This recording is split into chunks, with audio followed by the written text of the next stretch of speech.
देश, काल, पात्र और दान आदि का विचार।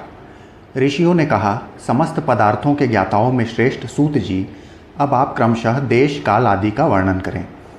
सूत जी बोले, महर्षियों, देव यज्ञ आदि कर्मों में अपना शुद्ध गृह समान फल देने वाला होता है, अर्थात अपने घर में किए हुए देव यज्ञ आदि शास्त्रोक्त फल को सम मात्रा में देने वाले होते हैं। गौशाला का स्थान घर की अपेक्षा 10 गुना फल देता है। जलाशय का तट उससे भी 10 गुना महत्व रखता है तथा जहाँ बेल, तुलसी और पीपल वृक्ष का मूल निकट हो, वह स्थान जलाशय के तट से भी 10 गुना फल देने वाला होता है। देवालय को उससे भी 10 गुने महत्व का स्थान जानना चाहिए। देवालय से भी 10 गुना महत्व रखता है तीर्थ भूमि का तट, उससे भी 10 गुना श्रेष्ठ है नदी का किनारा, उससे भी उत्कृष्ट है तीर्थ नदी का तट, और उससे भी 10 गुना महत्व रखता है सप्तगंगा नामक नदियों का तीर्थ। गंगा, गोदावरी, कावेरी, ताम्रपर्णी, सिंधु, सरयू और नर्मदा, इन 7 नदियों को सप्तगंगा कहा गया है। समुद्र के तट का स्थान इनसे भी 10 गुना पवित्र माना गया है और पर्वत के शिखर का प्रदेश समुद्र तट से भी 10 गुना पावन है।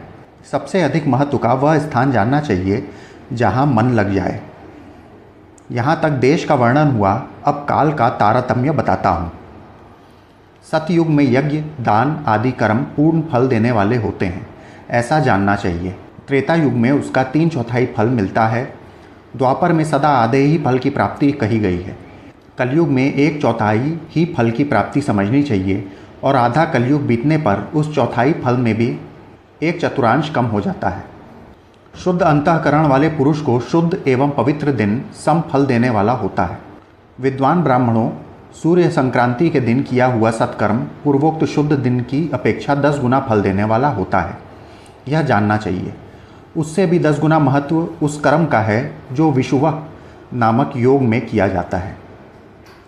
दक्षिणायन आरंभ होने के दिन अर्थात कर्क की संक्रांति के में किए हुए पुण्य कर्म का महत्व विषुव से भी 10 गुना माना गया है। उससे भी 10 गुना मकर संक्रांति में और उससे भी 10 गुना चंद्र ग्रहण में किए हुए पुण्य का महत्व है। सूर्य ग्रहण का समय सबसे उत्तम है, उसमें किए गए पुण्य कर्म का फल चंद्र ग्रहण से भी अधिक और पूर्ण मात्रा में होता है। इस बात को विज्ञ पुरुष जानते हैं। जगत रूपी सूर्य का राहु रूपी विष से संयोग होता है, इसलिए सूर्य ग्रहण का समय रोग प्रदान करने वाला है। अतः उस विष की शांति के लिए उस समय स्नान, दान और जप करें। वह काल विष की शांति के लिए उपयोगी होने के कारण पुण्यप्रद माना गया है। जन्म नक्षत्र के दिन तथा व्रत की पूर्ति के दिन का समय सूर्य ग्रहण के समान ही समझा जाता है, परंतु महापुरुषों के संग का काल करोड़ों सूर्य ग्रहण के समान पावन है, ऐसा ज्ञानी पुरुष जानते और मानते हैं। तपोनिष्ठ योगी और ज्ञाननिष्ठ यति ये पूजा के पात्र हैं, क्योंकि ये पापों के नाश के कारण होते हैं। जिसने 24 लाख गायत्री का जप कर लिया हो, वह ब्राह्मण भी पूजा का उत्तम पात्र है। वह संपूर्ण फलों और भोगों को देने में समर्थ है।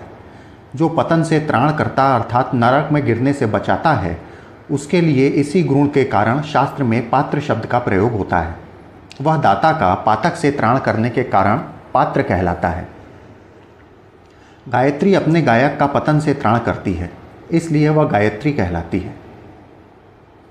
जैसे इस लोक में जो धनहीन है वह दूसरे को धन नहीं देता, जो धनवान है वह दूसरे को धन दे सकता है, उसी तरह जो स्वयं शुद्ध और पवित्रात्मा है वही दूसरे मनुष्यों का त्राण या उद्धार कर सकता है।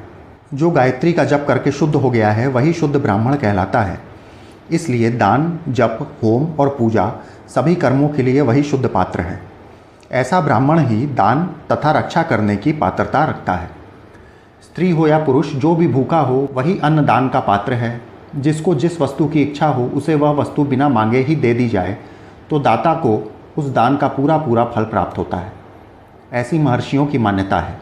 जो सवाल या याचना करने के बाद दिया गया हो वह दान आधा ही फल देने वाला बताया गया है। अपने सेवक को दिया हुआ दान 1/4 फल देने वाला होता है।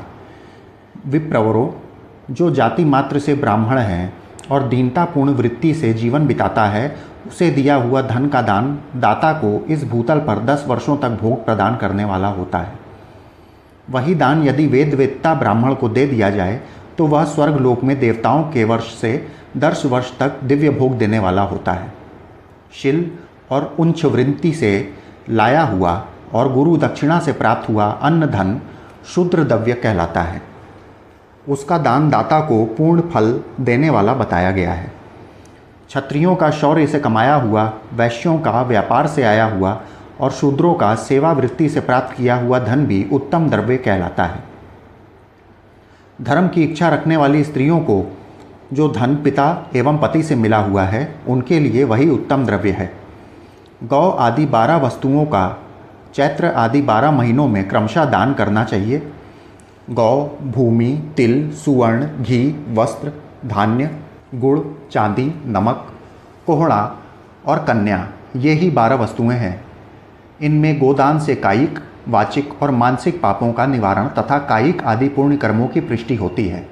ब्राह्मणों, भूमि का दान इहलोक और परलोक में प्रतिष्ठा की प्राप्ति कराने वाला है। तिल का दान बलवर्धक एवं मृत्यु का निवारक होता है। सुवर्ण का दान जठराग्नि को बढ़ाने वाला और वीरदायक है। घी का दान पुष्टिकारक होता है। वस्त्र का दान आयु की वृद्धि करने वाला होता है, ऐसा जानना चाहिए। धान्य का दान अन्न धन की समृद्धि में कारण होता है। गुड़ का दान मधुर भोजन की प्राप्ति कराने वाला होता है। चांदी के दान से वीर्य की वृद्धि होती है। लवण का दान क्षणरस भोजन की प्राप्ति कराता है। सब प्रकार का दान सारी समृद्धि को सिद्धि के लिए होता है। विज्ञ पुरुष कुष्मांड के दान को पुष्टिदायक मानते हैं। कन्या का दान आजीवन भोग देने वाला कहा गया है। ब्राह्मणों, वह लोक और परलोक में भी संपूर्ण भोगों की प्राप्ति कराने वाला है। विद्वान पुरुष को चाहिए कि जिन वस्तुओं से श्रवण आदि इंद्रियों की तृप्ति होती है, उनका सदा दान करें। श्रोत्र आदि 10 इंद्रियों के जो शब्द आदि 10 विषय हैं, उनका दान किया जाए तो वे भोगों की प्राप्ति कराते हैं तथा दिशा आदि इंद्रिय देवताओं को संतुष्ट करते हैं। वेद और शास्त्रों को गुरु मुख से ग्रहण करके गुरु के उपदेश से अथवा स्वयं ही बोध प्राप्त करने के पश्चात जो बुद्धि का यह निश्चय होता है कि कर्मों का फल अवश्य मिलता है, इसी को उच्च कोटि की आस्तिकता कहते हैं। भाई बंधु अथवा राजा के भय से जो आस्तिकता बुद्धि या श्रद्धा होती है, वह कनिष्ठ श्रेणी की आस्तिकता है। जो सर्वथा दरिद्र है, इसलिए जिसके पास सभी वस्तुओं का अभाव है, वह वाणी अथवा कर्म द्वारा यजन करे। मंत्र, स्त्रोत और जप आदि को वाणी द्वारा किया गया यजन समझना चाहिए तथा तीर्थ यात्रा और व्रत आदि को विद्वान पुरुष शारीरिक यजन मानते हैं। जिस किसी भी उपाय से थोड़ा या बहुत देवतापर्ण बुद्धि से जो कुछ भी दिया गया अथवा किया जाए, वह दान या सत्कर्म भोगों की प्राप्ति कराने में समर्थ होता है। तपस्या और दान, ये 2 कर्म मनुष्यों को सदा करने चाहिए तथा ऐसे गृह का दान करना चाहिए जो अपने वर्ण, चमक दमक या सफाई और गुण सुख सुविधा से सुशोभित हो। बुद्धिमान पुरुष देवताओं की तृप्ति के लिए जो कुछ देते हैं, वह अतिशय मात्रा में और सब प्रकार के भोग प्रदान करने वाला होता है। उस दान से विद्वान पुरुष इहलोक और परलोक में उत्तम जन्म और सदा सुलभ होने वाला भोग पाता है। ईश्वरार्पण बुद्धि से यज्ञ, दान आदि कर्म करके मनुष्य मोक्ष फल का भागी होता है।